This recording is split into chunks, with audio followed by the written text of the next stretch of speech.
started work as a psychotherapist, and I've noticed something in myself and in some of the folks I'm seeing is that it feels like there's a fine line between rumination, like ruminative thoughts, and self-reflective thoughts, or thoughts that come from a place that isn't like scared. And I'm noticing that in myself when I feel it comes from like the bottom of my stomach, like the pelvic floor area. When it feels tight and I don't notice it, my thoughts are really quick, ruminative, panicked. Mm-hmm. And when I'm relaxed, it's different. And so my question is, I'm wondering, you talk, and others in this who teach this kind of talk about just allowing things to be, not doing it. But I'm wondering if there is a place for that kind of thinking that doesn't come from the that tightness from the bottom of my stomach, abdomen area. Mm.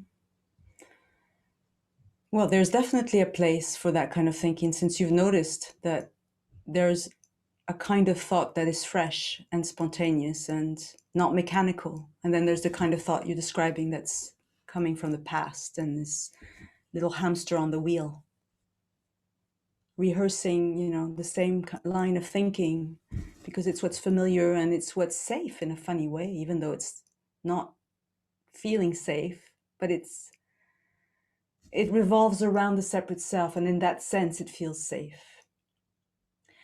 So I wouldn't worry about the other kind of thought which comes from your true nature, which will be effortless and spontaneous and will arise when necessary.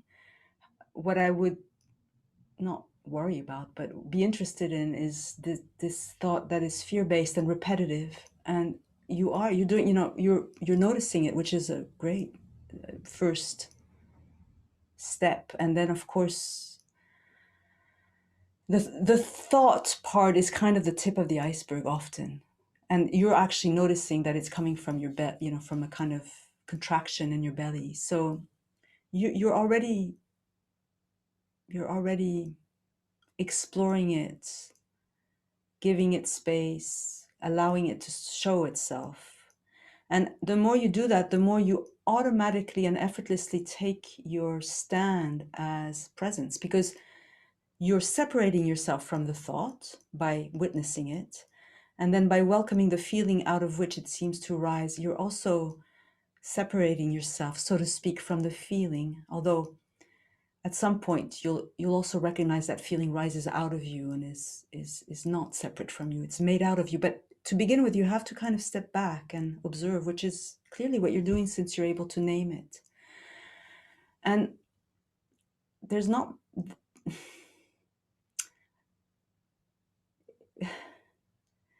then you can do different things. You can do the self-inquiry where you can ask yourself, where or what is this separate self around whom these thoughts and feelings revolve? And you go on that non-dual self-inquiry path, which you probably do. When you feel drawn to doing that, you do it. You follow a guided meditation, you remember a line of reasoning that helps. If you don't feel drawn to do that, you just keep on your hamster wheel, because that's your freedom. Eventually, because you're a truth lover, Soroush, you're going to find a way. You're going to find a way. Another approach in my experience is to dig a bit deeper with the fear. Explore it. What is this fear? What is it? Do I know what gives rise to it? And here I'm talking about in a relative way. I know it's coming out of awareness, but on a relative level, what do I know about this fear? What's happening in my current circumstance? Or we don't. You can tell us a bit, but it's not really the place. But No, I wasn't going to go on. Oh, okay, because I thought you were. No. And you're a therapist. Did you say you were a therapist, Sarush? Yeah. So So you know, you trust that therapy is a beautiful therapy when it's in line with this non-dual understanding. You go for it. You know, you can journal, listen to your dreams. Maybe you're in therapy. It's like you're digging and opening the earth of your experience and letting things breathe, and wherever things are ready to be uprooted, they get uprooted. Maybe the stories need to be told. Maybe at some point you stop that and you come back to the kind of totality of your experience, taking your place again as awareness. And it's in this back and forth between that vertical knowledge of what you deeply are, your deepest nature, and then a more kind of horizontal exploring of the gradation of experience, that you're going to, I don't know what you're going to, but I would have thought that was the right direction.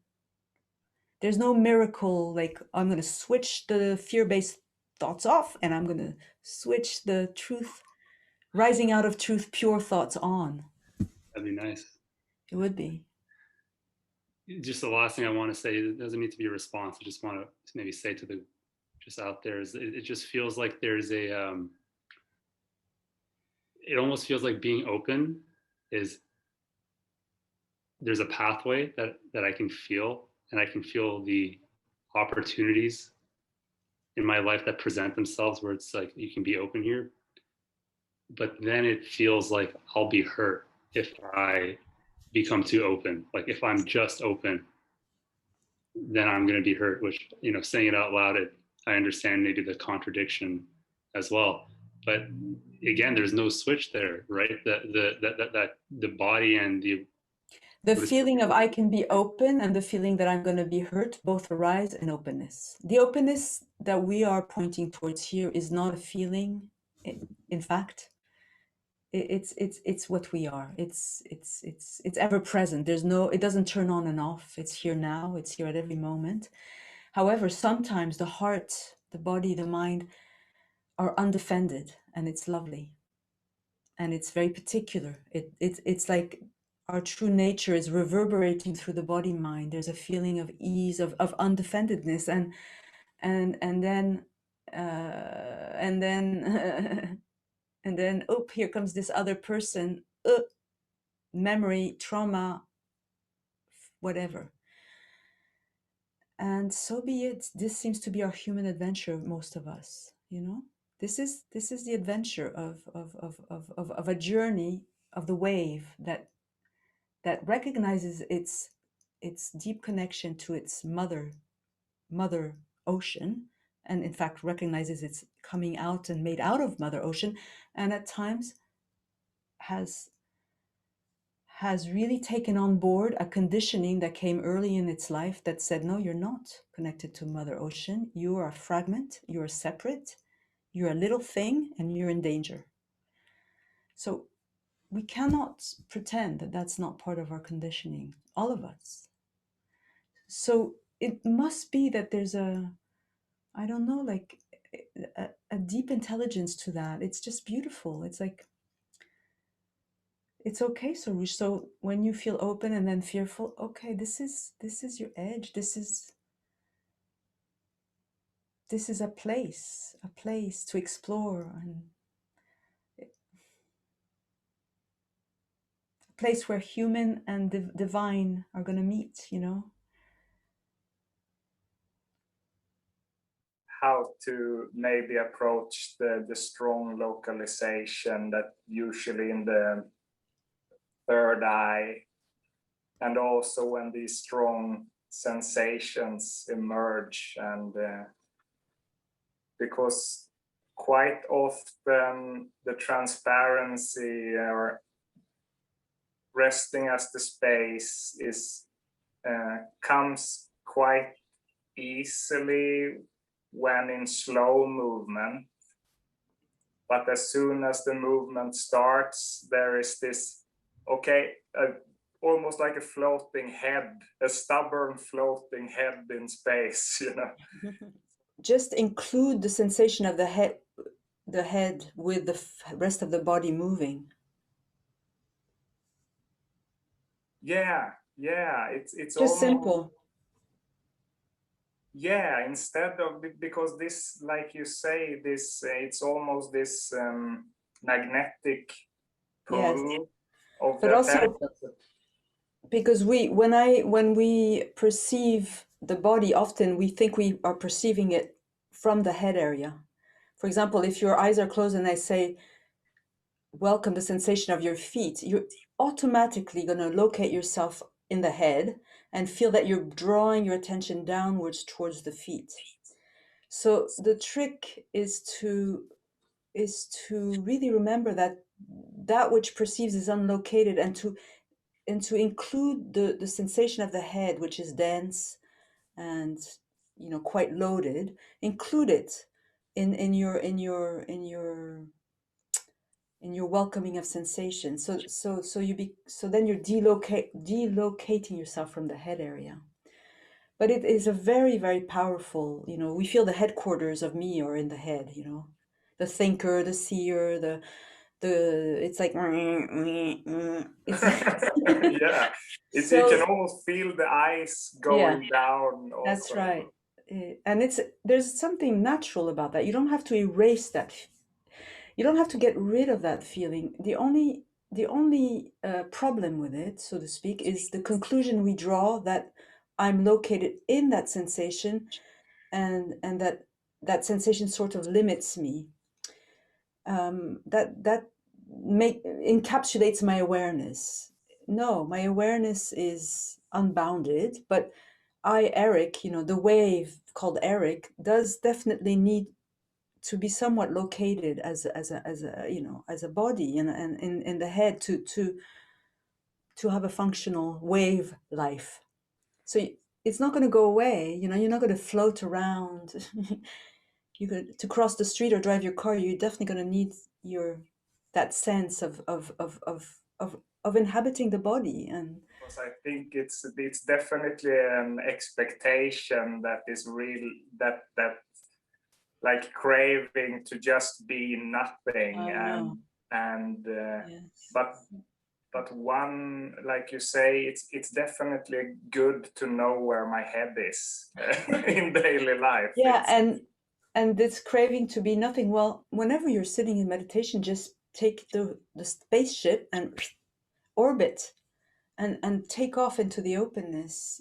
It doesn't mean the body down there at a distance may not still be doing its thing, but you don't need to you don't need to engage with it. And it's as if on a tactile level you really relax back into the borderlessness. And but when you're moving or doing or relating, or then it's like more interesting. Then you're a bit of both, one foot in the borderlessness and one foot in the